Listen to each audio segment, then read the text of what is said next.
My best friend bought us those Prungy DNA kits for my 25th birthday. She was hoping to find a long-lost royal relative. I was just hoping for a coupon for a free burrito or something. We spit in the tubes, mailed them off, and mostly forgot about it. I clicked the link, ready to see if I was 10% Scandinavian like I always joked, but I didn't see a colorful map of my ancestry. Instead, I saw a notification I didn't understand. High confidence genetic match. Unidentified person. I clicked again. It took me to a national database for missing persons. There was a picture of a forensic facial reconstruction. A ghost with my cheekbones and my eyes, Jane Doe, found in a neighboring state 10 years ago. The system said she was my maternal half-sister. My blood went cold. I work an only child. My parents, the high school sweethearts who are still disgustingly in love, have been the bedrock of my entire life. I printed the page and walked into the living room, my hands shaking. I didn't even have to say anything. My mom saw the picture in my hand and her face. My face crumpled. The story came out in a flood of tears and 20-year-old guilt. Before she married my dad, she had a best friend, Sarah. They were inseparable. Sarah got pregnant, the father a secret she refused to share. Then one day she was just gone. No note, no call, nothing. My mom thought she'd run off to start a new life, ashamed and alone.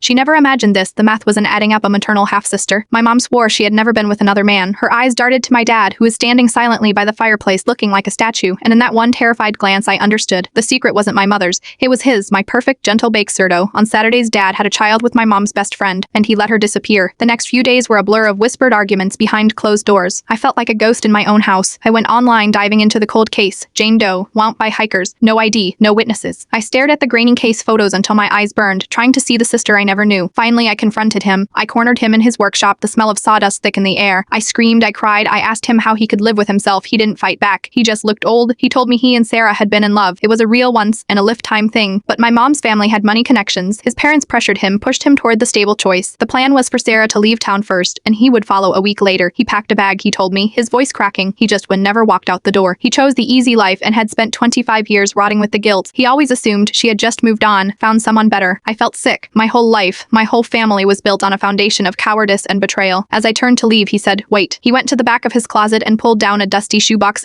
tied with a faded ribbon. Were letters, dozens of them, all from Sarah. They were postmarked for years after she vanished. She'd written to him from a small town in Oregon. She told him she had the baby, a girl named Cooley. She told him she'd met a kind man who loved Chloe as his own. She told him she was happy. She told him she forgave him. The last letter was dated 5 years ago. "See," my dad whispered, his eyes pleading with me. "She wasn't the Jane Doe. She lived. She had a life." He pointed to the return address on the last envelope. "The test is wrong. It has to be. But DNA tests are wrong about a match like that." I looked at the date on the letter again, then at the estimated age of the Jane Doe when she was found. It hit me like a physical blow. The Jane Doe in the database isn't Sarah. It's Chloe, my sister, and her mother, Sarah, has been silent for the last 5 years.